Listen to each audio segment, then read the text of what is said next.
news that's just coming in. Iran has now warned and sent a veiled warning to Pakistan and has said that Iran will hit militant safe havens inside Pakistan. So Iran there coming out clearly and sending a terse message to Pakistan, saying clearly that Iran is asking Pakistan either to act or to face the consequences, and Iran has given a clear message now that Iran is ready to strike the militant safe havens inside Pakistan. In fact, 10 Iranian border guards were killed by militants based in Pakistan last month, and Iran has said that Jaish-al-Adl, a militant group, had shot the guards with long-range guns fired from inside Pakistan. The border area has long been plagued by unrest from both drug smuggling gangs and separatist militants. Let me quickly bring in our Foreign Affairs editor Geeta Mohan into the broadcast. Geeta, just take us through. So a stern warning there for Pakistan. Well, absolutely. Not just India. Now it's Iran that has come out and warned and dared Pakistan not to continue with a kind of support to terrorism and using terrorism as an instrument of state policy that continues as a policy decision by Pakistan.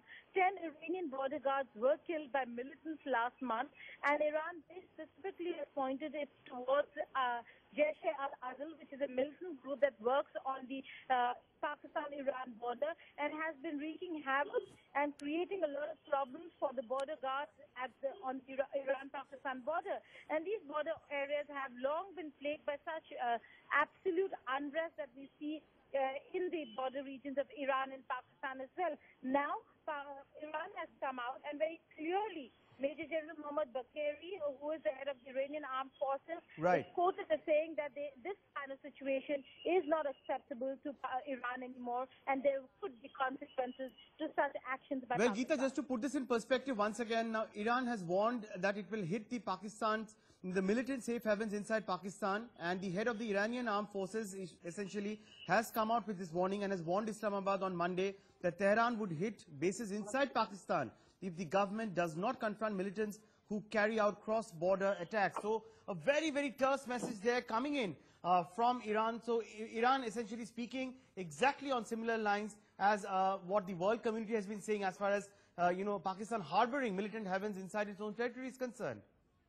Well, there are two things that have happened. One, the 10 border guards who have been killed in the last 1 month. But more importantly, in 2014, Iran also warned that it would send Pakistani troops to Pakistan to retrieve Iranian border guards who were kidnapped by Jaish-al-Adl. So there are not just attacks and counterattacks and the kind of attacks on the forces of Iran and the border guards of Iran, but there have been abductions of the Iranian guards itself, and that is the biggest worry for Iran, that there are live troops or forces who have been kidnapped by the Jaish-al-Adl, and there has been no action that has been taken against Jaish-al-Adl by the Pakistani group and by the Pakistani forces, and is the reason why Iran has warned, and this is an unequivocal warning coming in from the Iranian administration, that unless and until But Geeta, any timeline there that Iran has set for Pakistan to act upon these terror bases operating from within its own soil? Well, there is no timeline that has been set, but yes, the provocation is immense. It was only after an intervention from the local clerics that this entire escalation stopped in the year 2014. But this time around, it seems like the escalation will not stop. We have India, Iran, Afghanistan, all Pakistan's border and neighboring countries absolutely. Well, Geeta, I request you to stay on with us. Let me quickly bring in General G.D. Bakshi into the broadcast. General Bakshi, Iran has now issued a terse warning to Pakistan and has warned that it will hit militant safe havens inside Pakistan.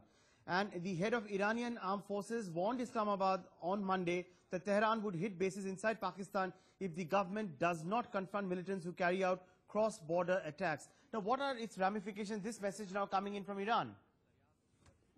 What it just goes to show is that every single neighbor of Pakistan is sick and tired of this crazy state which keeps on promoting, sponsoring terrorism all over the world. The Afghans are sick and tired. The Bangladeshis are sick and tired. Now the Iranians have warned that they will hit out at Pakistan's sanctuaries and bases if they don't behave.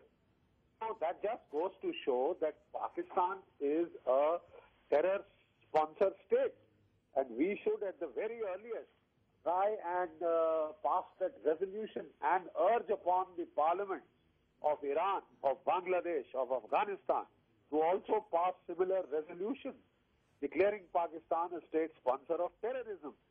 It is a very serious matter that Iran has now given this threat. It just goes to show that the Pakistani ISI has made itself a bridgehead of destabilization. And very recently, Pakistan's former army chief, Rahil Sharif, has been appointed the General Asimo, so to speak, of all the Sunni states. And they are trying to target Iran in particular, being a Shia state. So quite obviously, the Iranians are... In fact, General Baqeri, this border area that we are talking about essentially now, this border area has long been plagued by unrest from both drug smuggling gangs as well as separatist militants. And if I could quote now from Major General Mohammad Baqeri, the head of Iran's armed forces, he has gone on to say, and I'm quoting him here, that we cannot accept the continuation of this situation. So this is what the armed forces there maintains as far as Iran is concerned. And as you are saying, that every neighbor appears to be absolutely sick and tired of Pakistan's nefarious designs. Absolutely. You see, this state has made a bloody nuisance of itself in the whole region. They will neither live in peace nor let anybody else live in peace.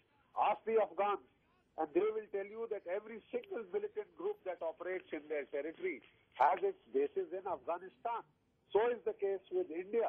Every single terrorist group that operates here is funded, bankrolled, controlled from Pakistan. And now the Iranians are saying the same thing. The Bangladeshis, if you will recall, they refused to send their home minister for the conference of the SAARC nations in Islamabad. That is the paria status that Pakistan has acquired for itself by virtue of its absolute sick sponsorship of terrorism. Any terrorist act anywhere in the world, you can trace the threats back to Pakistan. In fact, General Baqeri, let me also quickly bring in Brigadier Mahalingam, who also joins us on the broadcast. Sir, your reactions. Now, Pakistan has issued a terse warning and has said that we will hit the militant bases operating from inside Pakistan if the government in Pakistan does not act. See, the point is that recently, if you may be aware, that 8 of the soldiers of Iranian guards were killed by terrorists who moved into Iran territory from Sistan, Baluchistan province and killed them. And at that point, the Iranians called the Pakistani ambassador and he was told and warned. And I think this happened just about 3 to 4 days before. And there might have been some other incident, and this has been happening time and again. As you may be aware, this province of Sistan, Baluchistan has a number of people who are Sunni Muslims, and they make use of these people and come and hide in these places and then carry out these tasks. The point is, as General Baqeri very correctly brought out, that Pakistan has acquired a name as a terrorist state. And unfortunately, India has done nothing till today, absolute sweet nothing till today. They ought to have made the opportunity when... so a terse warning there for Pakistan coming in now from Iran. General Baqeri and Brigadier Mahalingam, thank you so much for joining us on this broadcast with your inputs. But it's time now to slip into a very short break.